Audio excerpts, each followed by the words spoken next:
Hi friends, welcome to my channel. Idli dosa மாவு இல்லாத நேரத்தில் 5 நிமிஷத்தில் சூப்பராக செஞ்சு முடிச்சிடலாம். அந்த டிஃபனை உள்ளே நல்லா சாஃப்டாக, வெளியே நல்லா முறுமுறுன்னு சூப்பராக இருக்கும். இதை சவுச்சோ வச்சு செஞ்சுன்னு சொன்னால் நம்புவீங்களா? கண்டிப்பாாக கடைசி வரைக்கும் பாருங்கள், அப்போ தான் உங்களுக்கு நல்லாவே. ஏற்கனவே நம்ம இதே மாதிரி ஒரு ரெசிபி போட்டிருந்தோம், நிறைய ரெசிபி போட்டிருக்கோம். ஆனால் அந்த வீடியோ 66.4K வியூஸ் போச்சு. அது பாசிப்பருப்பு வச்சு நம்ம செஞ்சுருந்தோம்ல, பயங்கர டேஸ்ட்டாக இருந்துச்சு, நல்லாவே ரெஸ்பான்ஸ் கொடுத்துருந்தீங்க. ஆனால் அதை விட இது ஒரு படி மேலனே சொல்லுவேன். கண்டிப்பாக ட்ரை பண்ணுங்கள். ட்ரை பண்ணிவிட்டு எப்படி இருக்குன்னு கீழே கமெண்ட் பாக்ஸில். இதுக்கு எந்த வித சைட் டிஷ்ஷும் தேவையில்லை. வேணும்னா தேங்காய் சட்னி வச்சுக்கலாம். இதை வாங்க, இதை எப்படி செய்யலாம் அப்படிங்கிறத நம்ம பார்க்கலாம். டிஃபன் ஐட்டம் செய்கிறதுக்கு ஒரு சவுச்சோ எடுத்திருக்கேன். அதுலேருந்து கால்வாசி சேர்க்க போகிறோம். நான் ஒரே ஒரு ஆளுக்கு தான் செஞ்சு காட்ட போகிறேன். உங்களுக்கு 4 பேருக்கு செய்கிறீங்க அப்படின்னா ஒரு சவுச்சோ கரெக்டாக இருக்கும். சவுச்சோவில் தோல்லாம் எடுத்துகிட்டு நல்லா கட் பண்ணிவிட்டு நம்ம எடுத்து வச்சுக்கலாம். இப்போ ஒரு பவுலில் கொஞ்சமாக தண்ணி ஊற்றிக்கோங்க.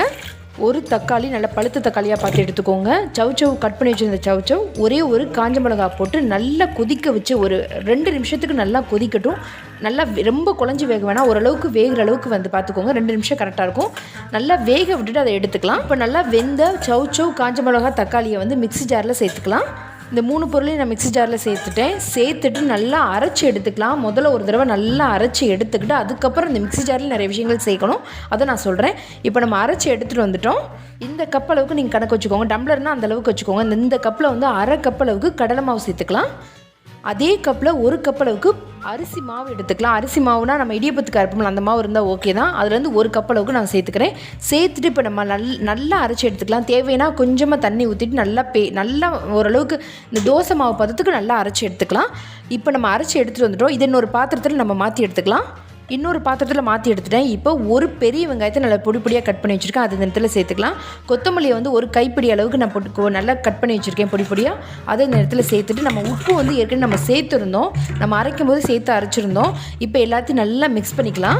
உப்பு பத்தலை அப்படின்னா இந்த நேரத்தில் சேர்த்துக்கோங்க. நல்லா சேர்த்துட்டு நல்லா மிக்ஸ் பண்ணி விட்டுக்கோங்க. கொஞ்சம் நேரம், ஒரு 2 நிமிஷம்லாம் வேணாம், ஒரே 1 நிமிஷத்துக்கு நல்லா மிக்ஸ் பண்ணிட்டு கொஞ்சம் நேரம் இப்படி ஓரமாக எடுத்து வச்சுருங்க. இப்போது வடை சட்டியில் எண்ணெய் கொஞ்சம் அதிகமாகவே ஊற்றிக்கோங்க. தாளிக்கிற அளவுக்கு இருக்குல்ல, அந்த மாதிரி ஒரு 3 ஸ்பூன் வச்சுக்கோங்களேன். ஊற்றிட்டு கடுகு நல்லா போட்டு நல்லா பொரிய விடுங்க. கடுகு எவ்வளோக்கு பொரியுதோ அவ்வளோதான் டேஸ்ட்டு சூப்பராக இருக்கும்.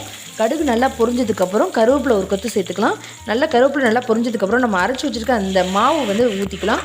ஊற்றிட்டு அப்படியே ஒரு மூடி போட்டு ஸ்லோவில் வச்சு மெதுவாக குக் ஆகட்டும்.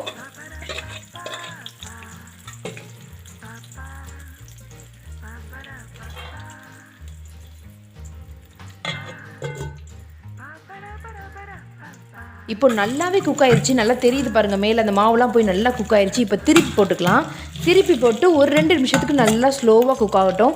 இது தாராளமாக ஒரு ஆள் திருப்தியாக சாப்பிடலாம். நல்லா ஹெவியாக இருக்கும். அது சாப்பிட்டா நல்லா வயிறு ஃபுல்லாகிற மாதிரி இருக்கும். ஒரு ஆள் கரெக்டாக 1 சாப்பிட்லாம். அதுக்கு மேலாம் சாப்பிட முடியாது. ஒரு ஆள் 1 சாப்பிட்லாம். அவ்வளோ டேஸ்ட்டாக இருக்கும். இதுக்கு பெஸ்ட்டு என்ன அப்படின்னு நான் சொன்னேன்னா, தேங்காய் சட்னி, தாளிக்காத தேங்காய் சட்னி செம்ம டேஸ்ட்டாக இருக்கும். தாளிக்கக்கூடாது.